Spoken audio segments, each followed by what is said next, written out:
सेठ के ने मरवाड़ी के ने करगर के ने अबल के ने मुखिया के ने सरपंच के ते आखिर छिए ते छिए के कार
तीन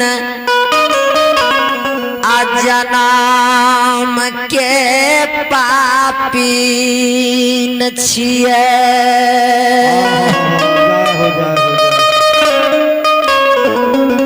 आते तू बेटा के आँखन आ देखै छी गे या भाग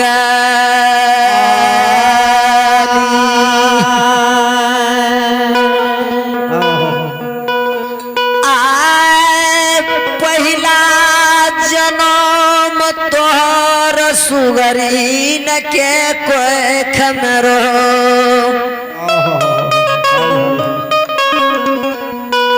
अगुआर पछुआर तू गंदकी मैली अभच उठैले दोसर जन्म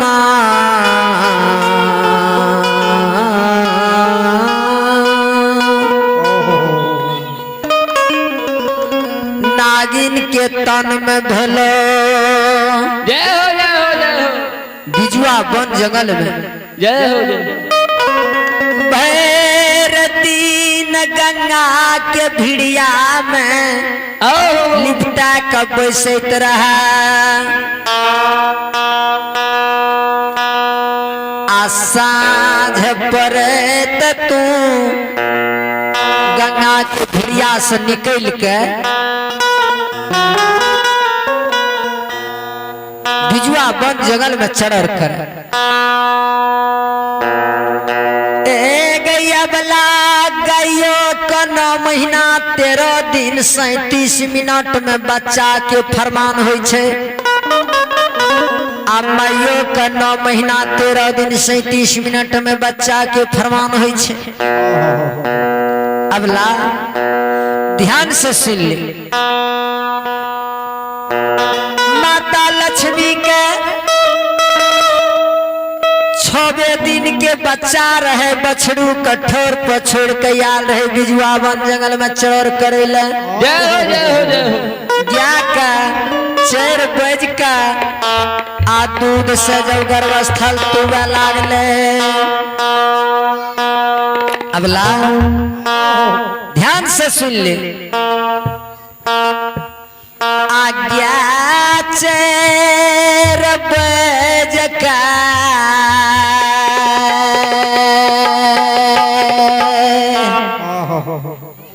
आ गंगा जी में गेले जल पिए अबला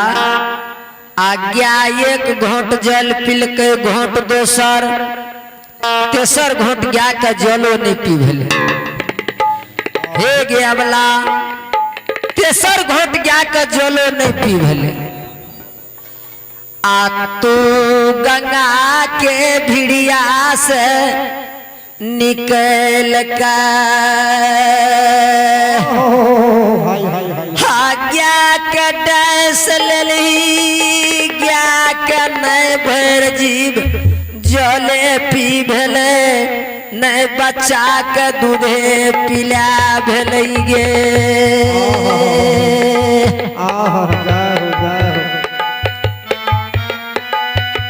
हे गैया बला माता लक्ष्मी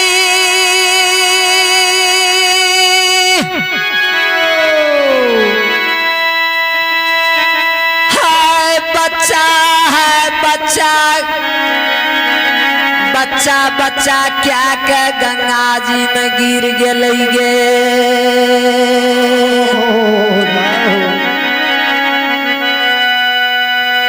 हे गैया बला गया के मरण से बछड़ू के कानब से इंद्रपुर में पल्लव झहरा लागले सब देवी देवता सबके हाहाकार मच गेले गे सब देवी देवता सब अपना अपना सेवक में देखे कि काम घोटर हो सीतारा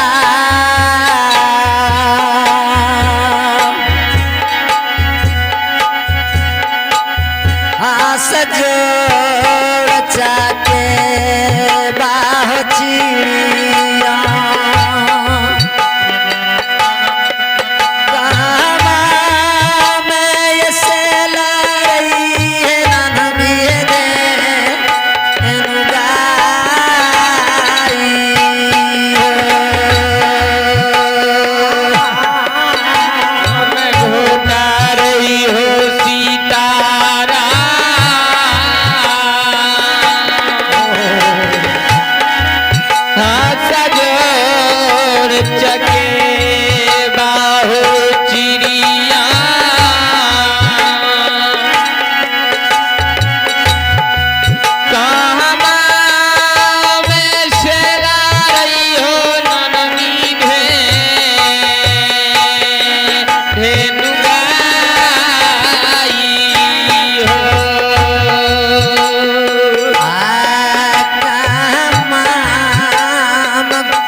सजड़ चाके बाग चिड़िया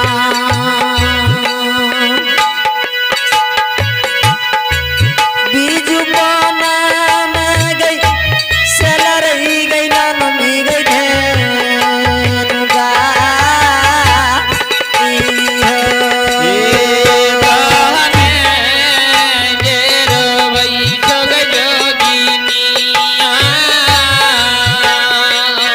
आहे भगवती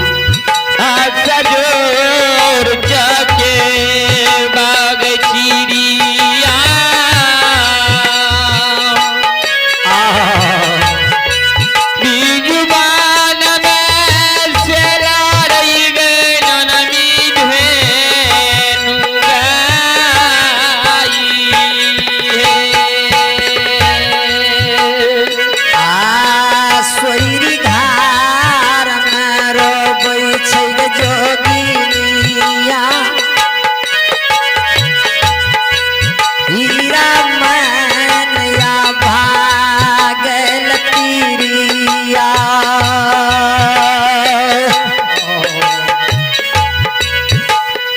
आगे धर्म चाटी में रोबै छै भगतार पा यार सोईरी घर में रोबै छो गे जोगिनिया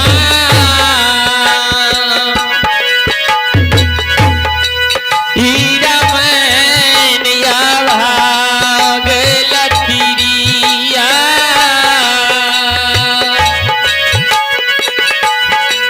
धर्म चाटी में सोचै छौ गे भगता गे पानिया काठी लागे धुतै हो सीतारा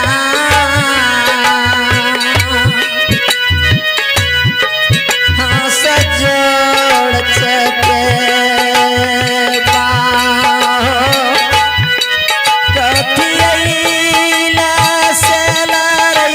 हो नन्हिए धेनु गाई हो। काठिला घोटा रही हो सीता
धर्मराज भगवान की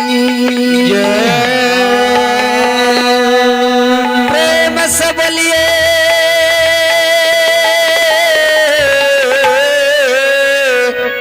पथ चुरो